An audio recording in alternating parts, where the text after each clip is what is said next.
Fala, fala pessoal, mais uma aula, dessa vez região sudeste, aula 2, tá? Vamos trabalhar um pouquinho hoje sobre a ocupação dessa região sudeste, assim como também a sua questão demográfica e uma introdução da sua questão econômica, ok?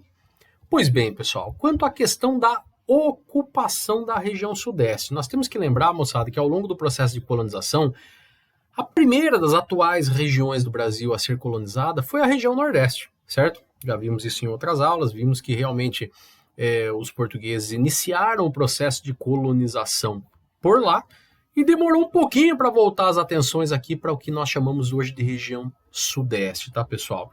Quando que isso começa a mudar? Nós tínhamos já algumas cidades fundadas, como é o caso de São Vicente, né, que foi fundada em 1532, entre algumas outras aí, né, próximas ao litoral, como é o caso de Cananéia também, só que somente a partir do século XVII, pessoal, 1600 e alguma coisa, é que realmente a atual região sudeste começa a chamar a atenção aí por parte dos nossos colonizadores, tá? Isso se deveu principalmente ao chamado ciclo do ouro. Ciclo do ouro? Sim, pessoal, nessa região aqui de Minas Gerais, são descobertas aí as minas, né? As Minas Gerais. Isso acaba atraindo muito o elemento português que estava concentrado na região do Nordeste, aqui para a região onde hoje é o Rio de Janeiro e também Minas Gerais, né, pessoal? Onde nós temos aí a incidência, ou tínhamos a incidência desse recurso, certo?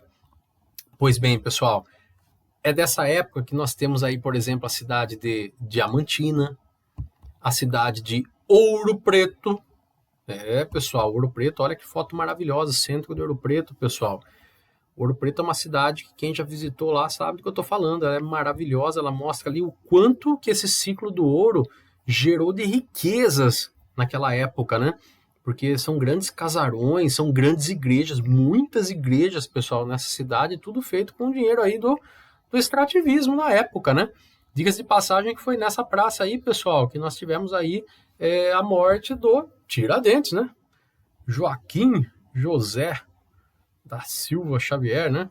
Joaquim José da Silva Xavier, o nosso Tiradentes, né? Que acabou sendo morto exatamente nessa praça que eu coloquei para vocês. Mas enfim, é durante o ciclo do ouro, pessoal, que nós temos a transferência da capital da colônia de Salvador, atual Nordeste, para o Rio de Janeiro, atual Sudeste. Por quê? Para ficar mais próximo, né, pessoal, dessa área de produção, né? Para evitar aí o desvio, né? O sumiço desse ouro ou mesmo dos diamantes que eram encontrados aí nessa região de Minas Gerais. Tanto é que essa região ela acabou toda sendo interligada por uma estrada que ficou conhecida como Estrada Real, né, pessoal? Estrada Real. Liga lá desde Diamantina, passando por Ouro Preto, até chegar no Rio de Janeiro, pessoal, tá? Então, essa estrada aí, ela interligava a produção, digamos assim, do recurso até o porto do Rio de Janeiro, certo? Ok? Pois bem, pessoal, tirando isso, nós podemos aí voltar as atenções para a região sudeste, a partir do século XIX, com o chamado ciclo do café. Aliás, o Brasil colonial ele viveu muito essa questão aí dos ciclos, né, pessoal? Primeiro aí nós tivemos ciclo do pau-brasil, aí depois ciclo do açúcar, ciclo do ouro. Aí já na transição aí, né, do Império para a República, nós tivemos o ciclo do café. E ele foi muito importante por quê? Porque graças ao ciclo do café nós tivemos, durante, né, esse ciclo, a libertação dos escravos, né, a abolição da escravatura e a consequente entrada de imigrantes, pessoal, principalmente imigrantes italianos e japoneses. Lembrando que no caso dos italianos, muitos vinham para a colheita do café, mas também começaram a trabalhar com a indústria que estava surgindo na capital paulista, né? Na cidade de São Paulo. Agora os japoneses, pessoal, já vieram mais para trabalhar realmente na questão da colheita do café, certo? Ambos chegavam ali pelo chamado Porto de Santos, certo, pessoal? Tanto os italianos quanto os japoneses entravam ali pelo chamado Porto de Santos. Não se estabeleceram nas mesmas áreas, tá, pessoal? Os italianos, ó, que vinham ali em grandes embarcações, né? Vinham ali muitas famílias ali nas embarcações. Eles se estabeleceram principalmente na região central ali do estado, né? O interior, mas a região central, onde vocês estão vendo ali que eu coloquei a sigla, né? Mas também chegaram até a região central do Espírito Santo, olha lá, E muitos italianos foram para o sul do Brasil, pessoal, também nos estados de Santa Catarina e Rio Grande do Sul. É como nosso foco aqui seria a região sudeste, eu não vou adentrar nisso daí, ok? Já os japoneses, pessoal, se aproveitaram ali para se estabelecer no chamado oeste paulista e também no norte do Paraná, né? Onde nós tínhamos aí o café já expandido ali para as manchas do que nós chamamos de terra roxa, né? Por isso que eu fiz a questão de pintar essa regiãozinha do estado de São Paulo, para vocês terem uma ideia da incidência da chamada terra roxa. Além disso, os japoneses também se estabeleceram na região sul do estado, pessoal, onde eu acabei de colocar agora, próxima à cidade de Registro, onde trabalharam desde o início com a produção do chá. Chá é uma espécie, pessoal, uma espécie de planta da qual você pode fazer uma efusão, né? Você coloca aquilo ali na água quente e faz aquela bebida chamada chá, tá? Então, para eles, assim, o chá é só esse daí. Aquele que nós chamamos de chá de camomila, chá de hortelã, para eles não é chá, são ervas em efusão, certo? Chá para eles é uma espécie, que é essa planta que vocês estão vendo aí, ok? Pois bem, aí nós temos a década de 1920, galera, aí começa realmente a brotar um monte de imigrantes, né? Nós temos os alemães que vão se estabelecer também no estado do Espírito Santo, entrada de espanhóis, árabes, sírios, libaneses, turcos, armênios, judeus.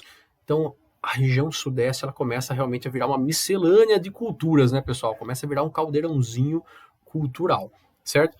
Paralelamente a isso, nós já estamos vendo aí um processo de industrialização nascente aqui no estado de São Paulo.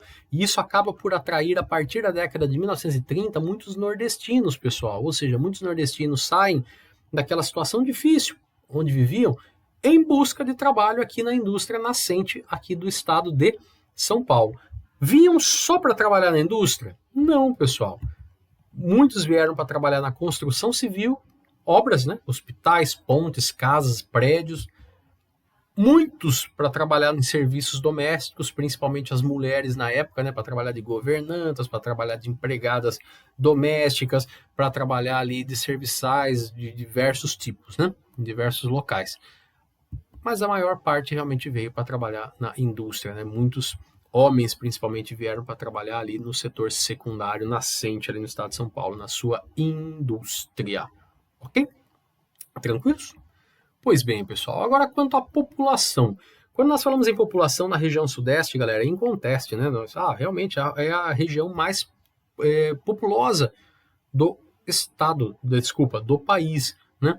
Só que o que poucos alunos sabem é que até o século passado, pessoal, até o início do século passado, a região sudeste ela tinha uma população não tão significativa assim, tá? O autor até mostrou pra gente aí, pessoal, essa planilhinha, essa tabelinha aí, né?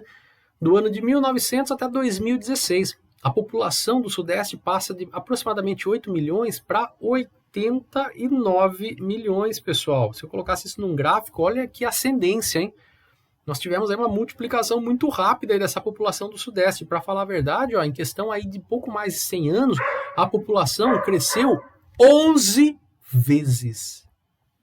11 vezes, pessoal. Isso não é pouca coisa, não. Peço agora um minutinho da atenção de vocês, pessoal. Deem uma olhadinha, ó, nesse mapa aqui da densidade demográfica da região sudeste. Se nós temos a maior população, com certeza nós temos também, nesse caso, a maior densidade demográfica, né, pessoal? Em algumas áreas aí, ó, como o norte de Minas, varia de 1 habitante a 10 por quilômetro quadrado, mas em compensação, nos grandes centros urbanos, nas grandes áreas metropolitanas de São Paulo e Rio de Janeiro, isso pode passar de 280 habitantes por quilômetro quadrado. E lógico, né, pessoal, nem todos os estados cresceram em população de maneira igual, né? São Paulo acabou se destacando muito. Tanto é que hoje nós estamos aí próximos dos 42 milhões de habitantes. Isso significa que a cada 5 brasileiros, um está no estado de São Paulo, só para vocês terem uma noção, ok? E quanto ao dinamismo econômico, pessoal? Se pensarmos no dinamismo econômico, nós temos que lembrar, sim, da questão do ciclo econômico, né? Pô, transferiu a capital da colônia lá de Salvador, no Nordeste, para o Rio de Janeiro. Isso daí já tornou o quê? A região Sudeste o novo polo de atração econômico, certo? Só que nós vimos, pessoal, também já no slide passado, a respeito do café. O ciclo do café no século XIX foi importantíssimo. Por quê? Primeiro, pessoal, eu gostaria de colocar isso daí no mapa, tá? Espacializar para vocês. Tem aluno que acha que o café começou a brotar do nada num monte de lugar ao mesmo tempo. Não. áreas foram sendo incorporadas aos poucos, né, pessoal? Esse pontinho vermelho que eu coloquei para vocês aí seria a capital na época, né, o Rio de Janeiro. A primeira área de cultivo do café, até aproximadamente o ano de 1850, foi nessa região próxima da região metropolitana do Rio de Janeiro, que na época nem era região metropolitana, né, pessoal? E também um pouquinho ali do Vale do Rio Paraíba, no estado de São Paulo.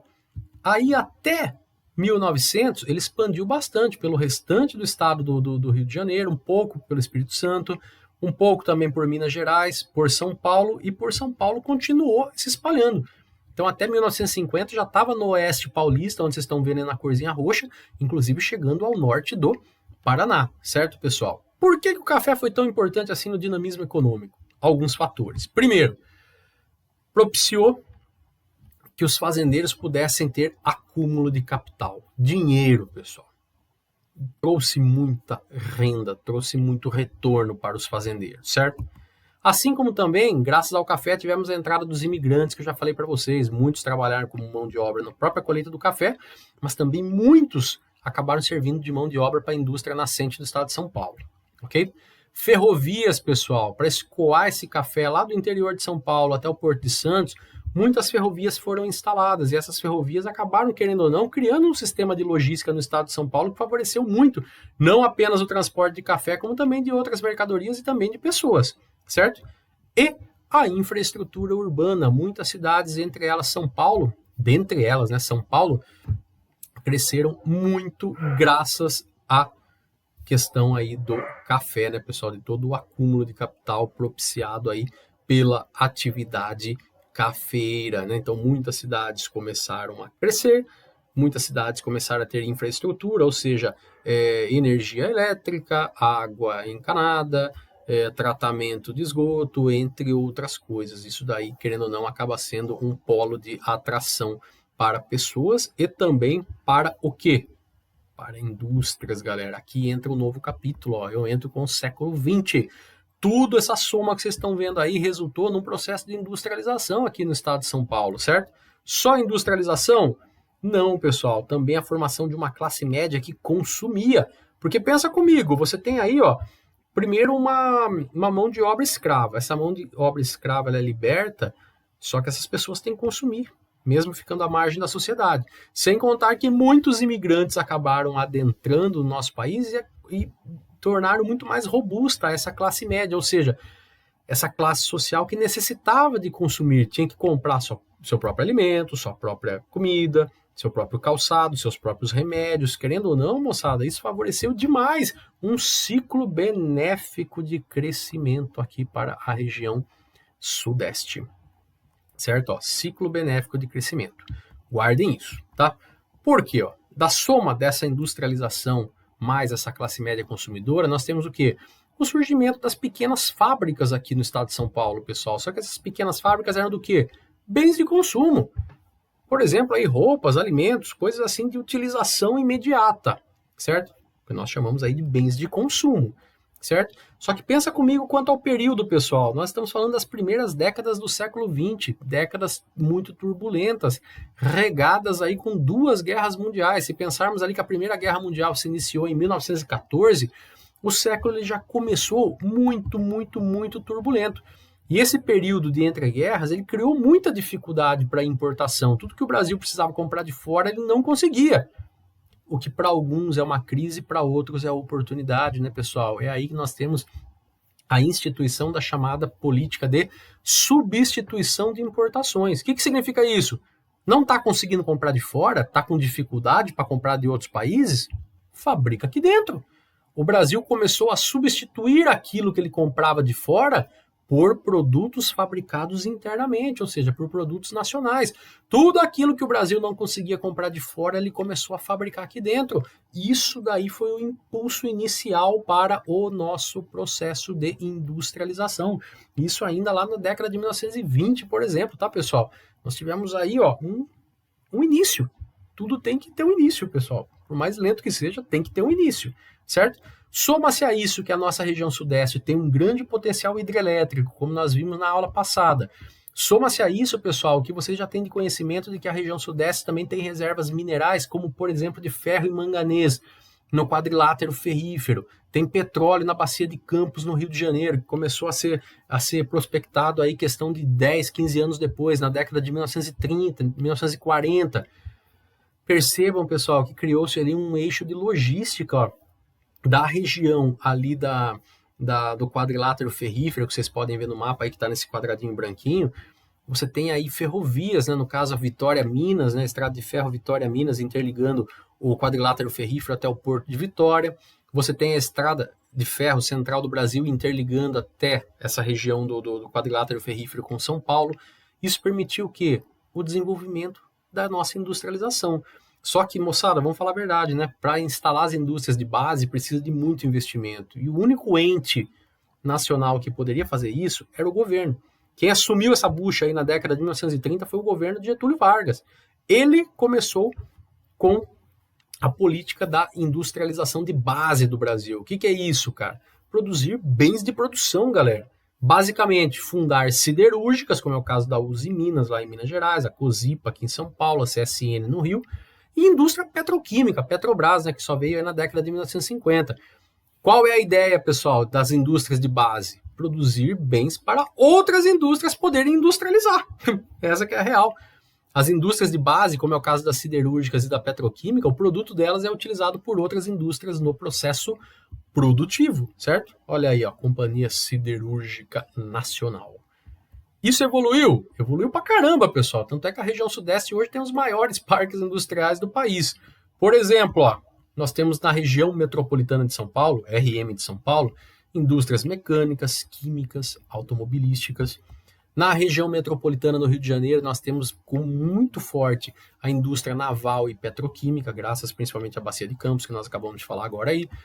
Na região metropolitana de Belo Horizonte, nós temos uma indústria automobilística muito forte, só que nós não podemos esquecer, que em Minas Gerais também tem a região do quadrilátero ferrífero, né, pessoal, que produz ali muitos itens da siderurgia e da metalurgia, ou seja, trabalham muito com ferro, com aço, né? A produção lá é gigantesca porque tem a produção do lado, né, pessoal? A área de extração é do lado, então realmente se destaca muito, certo? De todos esses estados, com certeza São Paulo tem um destaque maior, né, pessoal? Não há como negar, tá? Por exemplo, aí, ó, Campinas com um polo de informática. Diga-se de passagem que Campinas hoje é um tecnopolo de informática, né, pessoal? Tecnopolo é quando você tem a área de produção, mas também você tem instituições, você tem universidades que pesquisam para aplicar esse conhecimento na produção, né? É o caso de Campinas com o Tecnopolo de Informática, é o caso de São José dos Campos com o Tecnopolo da Aeronáutica, porque em São José dos Campos você tem o ITA, Instituto Técnico da Aeronáutica, você tem a fábrica da Embraer, você tem o Instituto Nacional de Pesquisas Espaciais. Cara, São José dos Campos é um tecnopolo violento, galera. Assim como São Carlos também, que é um tecnopolo de mecatrônica. Mas poderíamos destacar também outras indústrias aí, pessoal. A indústria calçadista de Franca, a têxtil de Americana, vizinha nossa aqui de Piracicaba, a petroquímica de Paulínia, onde nós temos a Replan, né? Nós temos aí uma usina de refinamento de petróleo, né? De refino de petróleo aqui em Paulínia. Nós temos em Cubatão também uma indústria petroquímica. E é muito louco, pessoal, porque se vocês observarem esse mapa que tem na apostila aqui, vocês vão perceber que os parques industriais do estado de São Paulo, assim como a interligação com Minas Gerais e com Rio de Janeiro, obviamente que se dá pelo meio do sistema de logística. Rodovias e ferrovias. O que você vai fazer depois? Você vai dar um pause nessa tela e você vai ver o mapa que eu acabei de fazer agora e o mapa da apostila. Imagine você sobrepor um sobre o outro. Você vai perceber que principalmente esse eixo de industrialização no estado de São Paulo, ele vai pela rodovia Bandeirantes-Anhanguera ou Anhanguera-Bandeirantes. Depois você vai conferir isso daí e vai ler um pouquinho melhor na apostila. Falou? E sobre o estado de São Paulo, pessoal. O estado de São Paulo hoje ele é um grande foco do chamado agronegócio, né? A gente vai perceber que a produção agrícola da região sudeste ela é muito variada, como vocês podem observar nesse mapa. Não vou ficar repetindo coisa por coisa, tá? Mas o agronegócio ele vem pegando muito aqui em São Paulo, né, pessoal? São Paulo vem se desenvolvendo muito no que nós chamamos de agronegócio, tá? O interior de São Paulo vem se desenvolvendo muito, isso vocês podem observar até pelo mapa de vocês, ok? Dá uma olhadinha nas mesorregiões, pessoal, do estado de São Paulo, das regiões, ou seja, a regionalização do estado de São Paulo, porque às vezes eu vou falar de alguma cidade, você não sabe onde fica, olha nesse mapa de baixo, certo? Destaque de desenvolvimento no agronegócio, pessoal. O estado de São Paulo, ele tem mais hoje da metade da produção sucroalcooleira nacional, ou seja, o estado de São Paulo sozinho, ele produz mais da metade do açúcar e do etanol de todo o Brasil. Destaques, cidades de Piracicaba, Campinas, Sertãozinho, Ribeirão Preto, Jaú e Araraquara, que vocês vão olhar no mapa depois para saber mais ou menos onde que fica essa produção aí. No que se refere a Piracicaba, pessoal, nós temos que lembrar daquela Joy Venture, né? Já viram esse símbolo, né? Da Raízen, né? O que poucos alunos sabem, pessoal, é que a Raízen, uma das maiores empresas do setor sucroalcooleiro aqui da América Latina, é uma fusão, é uma união de risco, é uma joint venture entre a Royal Dutch Shell, né, inglesa, e a Cosan, né, que seria um grupo ali empresarial aqui de Piracicaba que dominava toda essa parte de usinas de cana-de-açúcar, né. Então a Raízen é uma fusão, aí, um projeto de risco entre os dois aí, mas de risco não está tendo nada, porque está crescendo pra caramba nos últimos anos, né. Perfeito. E também, quanto ao agronegócio, pessoal, aqui no estado de São Paulo, nós temos que lembrar a produção de laranja, cara. Maior produtor mundial de laranja, pessoal. 70% de todo o suco de laranja do mundo vem do estado de São Paulo, se vocês terem uma ideia. Destaques: Limeira, né? Laranja, Limeira, tudo a ver, né? Itápolis, Bebedouro, Araraquara, Catanduva, São José do Rio Preto, Barretos e Botucatu. É lógico que temos outros locais, né, pessoal, com outras produções também significativas, mas eu só coloquei essas duas aí para elencar um pouquinho para vocês esse dinamismo da região sudeste, ok? Principalmente do estado de São Paulo, no que se refere ao agronegócio. Na próxima aula a gente vai continuar um pouquinho com essa questão aí da economia, tá, pessoal, da região sudeste, mas deixa para a próxima, porque hoje já teve informação demais. Falou? Abraço para vocês e até a próxima, galera!